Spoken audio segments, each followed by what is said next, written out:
والصلاة والسلام على سيد الأنبياء والمرسلين وعلى آله وأصحابه أجمعين أما بعد أعوذ بالله من الشيطان الرجيم بسم الله الرحمن الرحيم واذكر اسم ربك وتبتل إليه تبتيلا اللهم صل على محمد عبدك ورسولك وصل على المؤمنين والمؤمنات والمسلمین والمسلمات۔ میرے عزیز واجب الاحترام دوستو بزرگو، اللہ کریم نے ایمان والوں کو ایک اہم نصیحت فرمائی ہے۔ وَاذْكُرِ اسْمَ رَبِّكَ وَتَبَتَّلْ إِلَيْهِ تَبْتِيلًا، اپنے رب کا نام یاد کرو اس طرح کہ آپ کا دل و دماغ ساری دنیا سے خالی ہو۔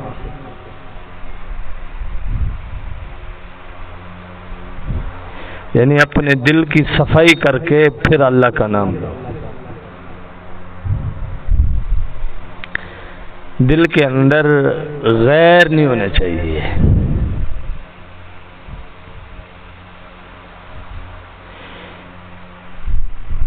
وَاذْكُرِ اسْمَ رَبِّكَ، اپنے پالنے والے پروردگار کا نام یاد کرو۔ وَتَبَتَّلْ إِلَيْهِ تَبْتِيلًا، ساری دنیا سے منقطع ہو کر، ساری دنیا سے کٹ کر، ساری دنیا کو چھوڑ کر اللہ کو یاد کرو۔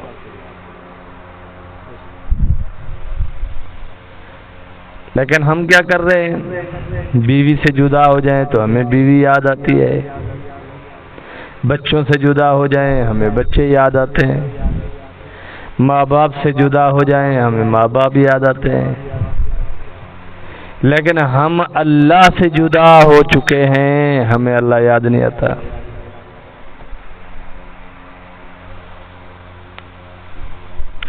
بیوی کی یاد ستاتی ہے جدا ہو جائیں، بچوں کی یاد ستا رہی ہے اگر جدا ہو جائیں،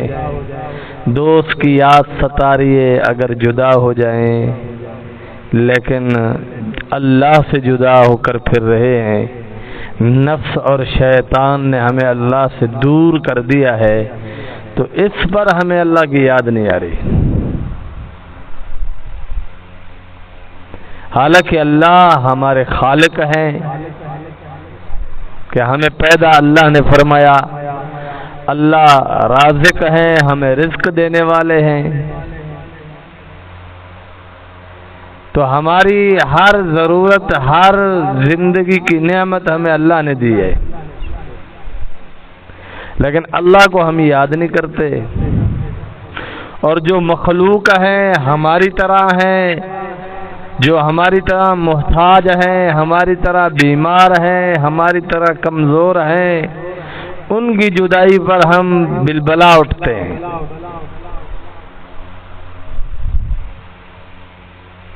ان کی جدائی پر ہم بلبلا اٹھتے ہیں،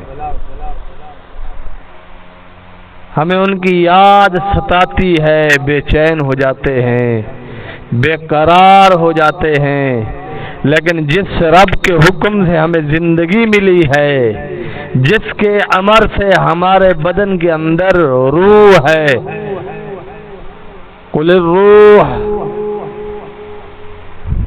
فرما دیجئے کہ روح اللہ کا حکم ہے، اللہ کا امر ہے، اور جس اللہ نے ہمارے جسم میں روح ڈالی ہے، اور وَنَحْنُ أَقْرَبُ إِلَيْهِ مِنْ حَبْلِ الْوَرِيدِ، فرمایا کہ میں تمہاری شہرت سے بھی تمہارے زیادہ قریب ہوں۔ اس اللہ کو بھول گئے۔ حضرت صہیب رضی اللہ عنہ جناب رسول اللہ صلی اللہ علیہ وسلم کے عاشق ہیں، عاشق صادق، سارے صحابہ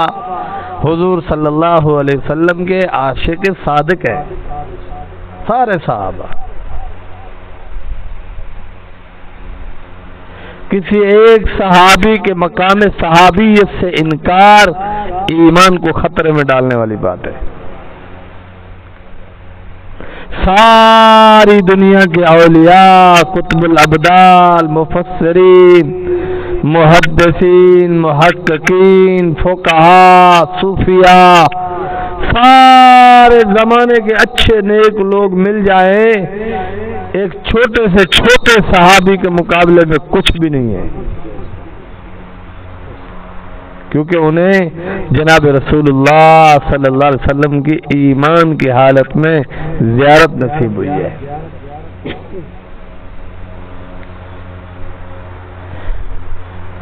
رسول اللہ صلی اللہ علیہ وسلم کی زیارت بھی کی اور آپ پر ایمان بھی لائے. اور جو نابینا صحابہ تھے ایمان لائے، حضور کی مجلس، حضور کی صحبت اور جناب سرکار دو عالم صلی اللہ علیہ وسلم کی نظر کرم ان پر پڑی، تو وہ بھی مقام صحابیت پر ہے.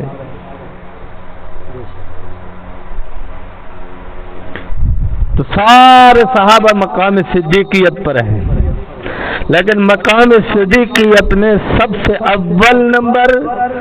جناب صدیق اکبر رضی اللہ عنہ کا ہے.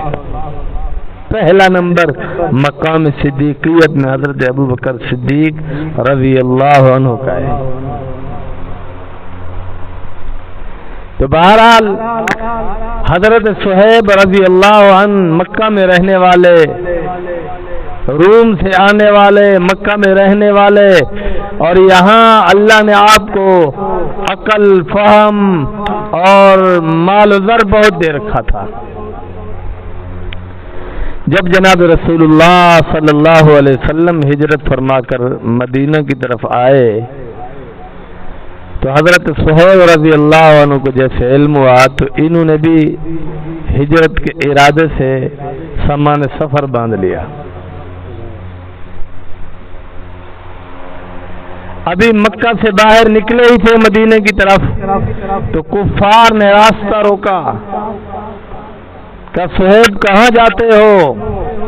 ہم میں رہے ہو، ہمارے ساتھ تجارت کی ہے، ہمارے ساتھ معاملات کیے ہیں اور اسی کی وجہ سے آپ ترقی کر گئے ہیں، آپ کے پاس مال ہے، آپ ہمارے دیش میں رہ کر، ہمارے لوگوں میں رہ کر آپ نے ترقی کی ہے، ہم آپ کو ایسے جانے دیں گے؟ آپ کو یہیں رہنا ہوگا، یہاں سے آپ کو ہم ہلنے بھی نہیں دیں گے. تو حضرت صہیب رضی اللہ عنہ نے فرمایا بھائی اگر بات یہ ہے میں نے آپ کے درمیان رہ کر جو مال و اسباب کمایا ہے، دنانیر کمائے ہیں، سونا چاندی کمایا ہے، خزانے کمائے ہیں، معاہدہ کر لو، مجھے جانے دو، یہ خزانے سارے آپ لے لو، سارے خزانے آپ لے لو. سودا ہو رہا ہے کہ سارے خزانے آپ لے لو اور ہمیں جانے دو. تو مشرکین اس معاہدے پر تیار ہو گئے، انہیں وہ خزانے کی جگہ بتائی گئی، خزانے کی تحقیق کی گئی، انہوں نے اپنا بندہ بھیجا، وہاں خزانہ اس نے موجود پایا تو واپسی آ کر حضرت صہیب رضی اللہ عنہ کو انہوں نے مدینہ کی طرف ہجرت کرنے کی اجازت دے دی. تو اپنا سارا مال و زر، اپنا سارا خزانہ ایمان کو بچانے کے لیے، رسول اللہ صلی اللہ علیہ وسلم کی صحبت پانے کے لیے، رسول اللہ صلی اللہ علیہ وسلم کی رفاقت کو پانے کے لیے سارا مال انہوں نے کافروں کو دے دیا اور خود جناب رسول اللہ صلی اللہ علیہ وسلم کی خدمت میں آگے یوں نہیں کہا کہ ہماری مجبوری ہے، ہمارا مال تجارت پیچھے رہ جائے گا، ہمارا خزانہ کافروں کے قبضے میں چلا جائے گا، تو ڈیل کر لیتے ہیں کہ ابھی کچھ عرصہ یہاں رہتے ہیں، حالات سازگار ہوں گے پھر دیکھ لیں گے۔ نہیں، ایسا نہیں کیا، چاہیے سارا آپ لے لو، سارا لے لو، لیکن مجھے میرے آقا علیہ السلام تک جانے دو، مجھے میرے محبوب کی زیارت کے لیے جانے دو۔ یہ ہے صحابہ کا عشق، صحابہ کا عشق اور جذبہ، محبت اور ایثار اور قربانی۔ جب جناب صہیب رضی اللہ عنہ مدینہ میں پہنچے تو میرے اور آپ کے آقا سرکار دو عالم صلی اللہ علیہ وسلم نے فرمایا، صہیب تو نے نفع کا سودا کیا ہے، تو نے بہت اچھا سودا کیا ہے، تو نے بہت عمدہ سودا کیا ہے کہ مال و زر دے دیا ہمیں پانے کے لیے۔ یہ ہے وَاذْكُرِ اسْمَ رَبِّكَ وَتَبَتَّلْ إِلَيْهِ تَبْتِيلًا، اپنا سب کچھ دے دیا، سب کچھ، کچھ بھی نہیں چھوڑا، سب کچھ اللہ کے نام پر دے دیا۔ اللہ کی محبت، جناب رسول اللہ صلی اللہ علیہ وسلم کی محبت کو پانے کے لیے سب کچھ کافروں کو دے کر یہاں آ گئے کہ مجھے اللہ مل جائے، جناب رسول اللہ صلی اللہ علیہ وسلم مل جائے۔ اور آج ہم سوچیں، ہم اللہ کی محبت کو پانے کے لیے، عبادات کی اصلی روح کو پانے کے لیے، جیسا کہ میں نے ظہر کے بعد آپ سے عرض کیا کہ خالی عبادات یہ جسم ہے، اور جسم، انسان کا جسم، جاندار کا جسم بغیر روح کے بیکار ہے۔ تو عبادات کے اندر روحانیت نہ ہو، نورانیت نہ ہو، اللہ کی محبت کا غلبہ نہ ہو، تو گویا یہ بھی مردہ جسم ہے۔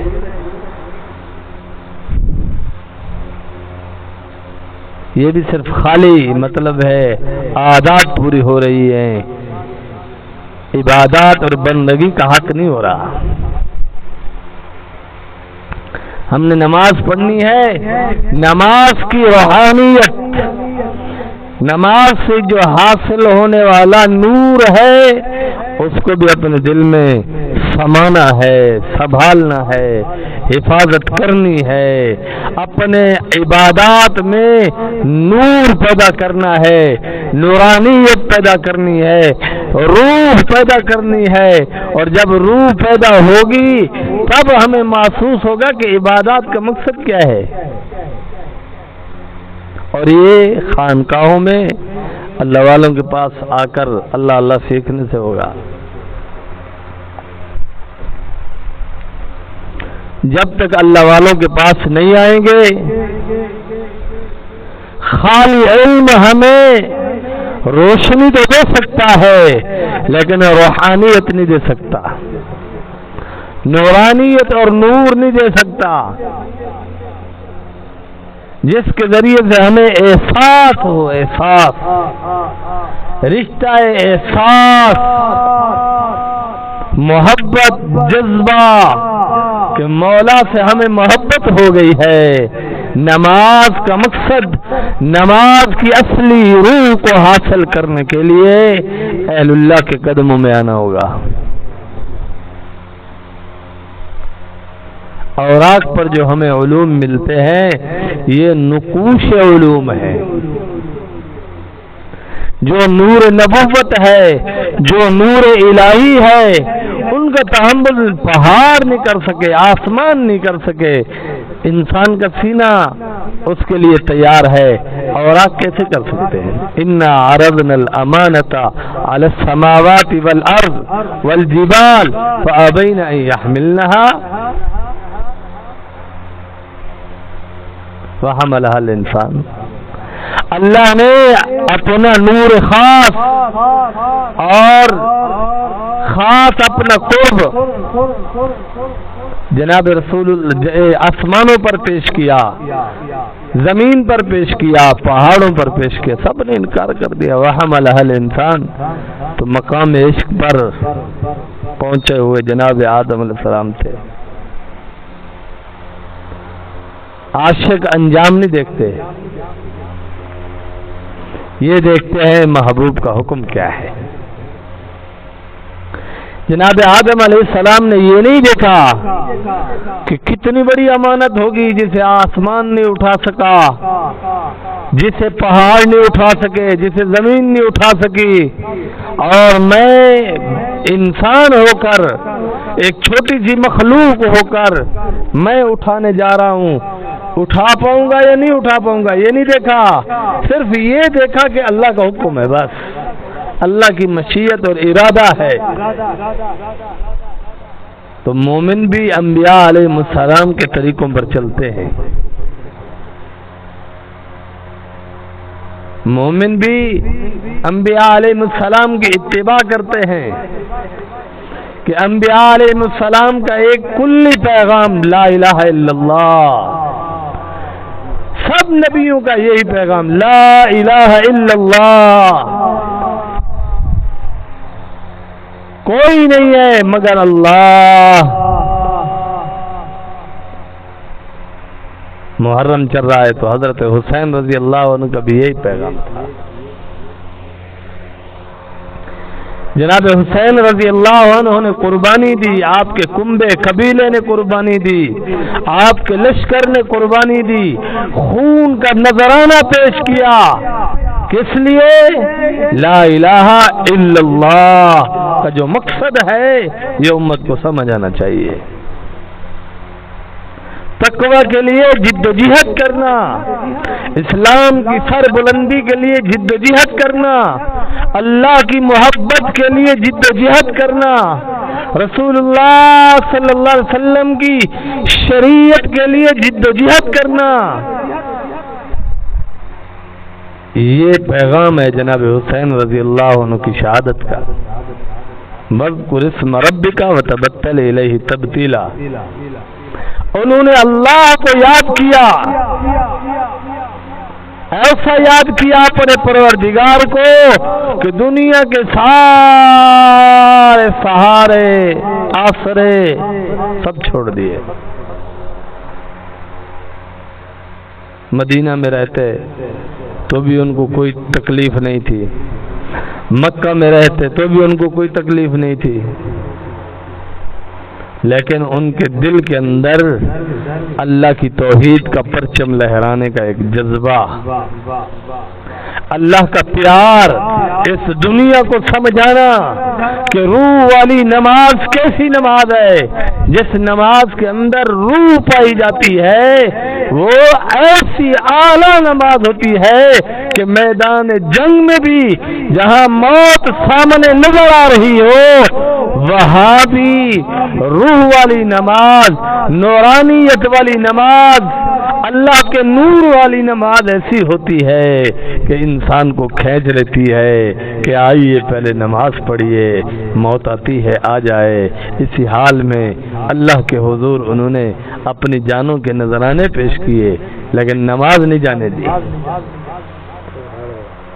نماز نہیں جانے دی۔ جو عاشق صادق ہوتا ہے، جو سچا حسینی ہے، وہ تھکا ہوا ہو، موڈ اس کا پاور آف ہو، نماز پھر بھی نہیں جوڑتا۔ جو کہتا ہے یار آج موڈ خراب ہے، آج طبیعت خراب ہے، آج تھکا ہوا ہوں، آج گرمی زیادہ ہے، سردیوں کے موسم میں کہتے ہیں آج سردی بہت لگ رہی ہے، چلو کل پڑھ لوں گا، یہ حسینی نہیں ہے۔ اب بتاؤ جو عذر کر کے نماز کو قضا کرتا ہے یہ حسینی نہیں ہو سکتا، جو خود نماز نہیں پڑھتا وہ کیسے حسینی ہو سکتا ہے؟ جناب حسین رضی اللہ عنہ کی زندگی ہمارے لیے اسوہ حسنہ ہے۔ کیونکہ جناب رسول اللہ صلی اللہ علیہ وسلم نے ارشاد فرمایا میرے صحابہ ستاروں کی مانند ہے، جس کے پیچھے چلو گے ہدایت پا جاؤ گے، جس کی اقتدا کرو گے کامیاب ہو جاؤ گے۔ تو جناب حسین رضی اللہ عنہ کی مبارک زندگی میرے لیے آپ کے لیے مشعل راہ ہے کہ حالات جیسے کیسے ہوں، حالات جیسے کیسے ہوں، اللہ سے وفا کرنی ہے، اللہ سے محبت کرنی ہے، اور اس محبت کے لیے چاہے جان ہی کیوں نہ چلی جائے، جان کی پرواہ نہیں، اللہ راضی ہو جائے، جان کی پرواہ نہیں، جناب رسول اللہ صلی اللہ علیہ وسلم راضی ہو جائے۔ کیسے؟ آپ علیہ السلام کی سنتوں پر حرف بھی نہ آنے دو، ایک ایک عمل حضور سرور کونین صلی اللہ علیہ وسلم کی سنت کے موافق ہو۔ کامیاب ہونے کے لیے میں نے کہا 3 چیزیں ہیں۔ سب سے پہلے فنا فی الشیخ، جس سے آپ بیعت ہو اس پر فنا ہو جاؤ، آپ کی تربیت کے لیے، آپ کی اصلاح کے لیے جو بھی وہ علاج تجویز کرے کوئی بہانہ نہ لگاؤ، نفس کے 100 گھڑے ہوئے بہانے ہوں رد کر دو، 100 دلیلیں نفس گھڑ کر دے انہیں ٹھکرا دو، کوئی دلیل نہیں چاہیے ہمیں۔ اللہ والے نے ہماری اصلاح کے لیے جو علاج تجویز کیا ہے، جو وظیفہ تجویز کیا ہے، جو مجاہدہ تجویز کیا ہے، ہم نے اس پر پورا اترنا ہے۔ نمبر 2، ہمیں فنا فی الرسول ہونا چاہیے، ہر حال میں رسول اللہ صلی اللہ علیہ وسلم کی سنت کو، رسول اللہ صلی اللہ علیہ وسلم کی لائی ہوئی شریعت کو پہلے کرنا ہے۔ نمبر 3، ہمیں فنا فی اللہ ہونا چاہیے، اور جب ہم فنا فی اللہ ہوں گے اس کے بعد ہم باقی باللہ ہو جائیں گے۔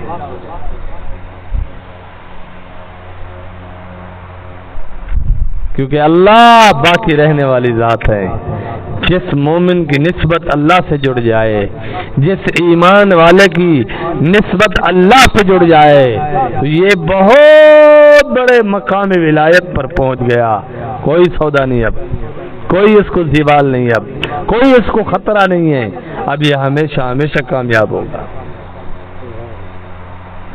انما یوفی الصابرون اجرہم بغیر حساب، مصیبتوں پر یہ صبر کر رہا ہے، اللہ فرماتے ہیں ہم اس کو بغیر حساب کے، بے حساب اس کو اجر دیں گے، بے حساب اس کو اجر دیں گے۔ صبح آپ نے سنا، فجر کے بعد آپ نے سنا، ہر نیکی کا اجر متعین ہے، ہر نماز کا، ہر ذکر کا اجر متعین ہے، لیکن صبر ایک ایسا عمل ہے کہ اس پر اجر متعین نہیں ہے، بے حساب اللہ اجر دیں گے۔ آپ کو کوئی مصیبت پہنچی ہے، کوئی تکلیف پہنچی ہے، اب اللہ کی رضا پر راضی ہو گئے کہ اللہ نے جو فیصلہ فرما دیا، اللہ نے جو اپنی مشیت سے فرما دیا، میں اس پر راضی ہوں، جو کچھ ہو گیا مجھے کوئی اعتراض نہیں، الحمدللہ، انا للہ و انا الیہ راجعون کہتا ہے، دل سے اللہ کے فیصلے پر راضی ہو گیا ہے۔ تکلیف طبعی ہونا الگ چیز ہے، لیکن دل سے اللہ کے فیصلے پر راضی ہے، تو فرمایا انما یوفی الصابرون اجرہم بغیر حساب، اللہ بے حساب اس کو اجر دیں گے، دنیا میں بھی بے حساب اجر دیں گے، کہ اس دل پر نور سکینہ، نماز میں اللہ اپنے قرب کا لطف کا مزہ دیں گے، لطف چکھائیں گے، ذکر کر رہا ہے اللہ کا لطف لے رہا ہے۔ میرے دادا پیر شاہ حکیم اختر صاحب رحمۃ اللہ علیہ ایک شعر فرماتے تھے جس کا مقصد ہے کہ وہ بوسہ تو لیتے ہیں میرے لب کا لیکن نظر نہیں آتے، کیونکہ ان کے لب اور طرح کے ہیں۔ جب مومن کو تکلیف ہوتی ہے مومن صبر کرتا ہے، اللہ دل پر نور سکینہ نازل فرماتے ہیں کہ اس دل کو مزہ آ رہا ہوتا ہے، لیکن ایسا مزہ، ایسا لطف آ رہا ہوتا ہے کہ الفاظ میں بیان نہیں کیا جا سکتا، الفاظ میں بیان کرنا ممکن ہی نہیں ہے۔ تو اس لیے میرا دوست، صحابہ کرام رضوان اللہ علیہم اجمعین کی زندگی میرے لیے، آپ کے لیے یہ مشعل راہ ہے۔ ہمیں صحابہ کرام کے نقش قدم پر چلنا ہوگا، اہل بیت کے نقش قدم پر چلنا ہوگا، صرف نعرہ نہیں کہ ہمیں محبت ہے، نہیں، عملاً ان کی اتباع کرنی ہوگی، ان کی سیرت کو سامنے رکھ کر، ان کے تقوی کو سامنے رکھ کر تقوی ویسے اختیار کرنا پڑے گا، ان کے مجاہدے کو دیکھ کر ویسے مجاہدہ اختیار کرنا پڑے گا، مشقتوں پر، تکلیفوں پر جیسے انہوں نے صبر کر کے دکھایا ویسے صبر کرنا پڑے گا، جیسے انہوں نے نمازیں پڑھ کے دکھائی ویسے نمازیں پڑھ کر دکھانی پڑے گی، جیسے انہوں نے اللہ کے فرمان پر لبیک کہا، رسول اللہ صلی اللہ علیہ وسلم کے فرمان پر لبیک کہا، ویسے ہمیں لبیک کہنا ہوگا، تب جا کر ہم کہیں کامیاب ہوں گے، اگر ہم ایسا نہیں کریں گے کامیابی نہیں ملے گی۔ وآخر دعوانا ان الحمد للہ رب العالمین۔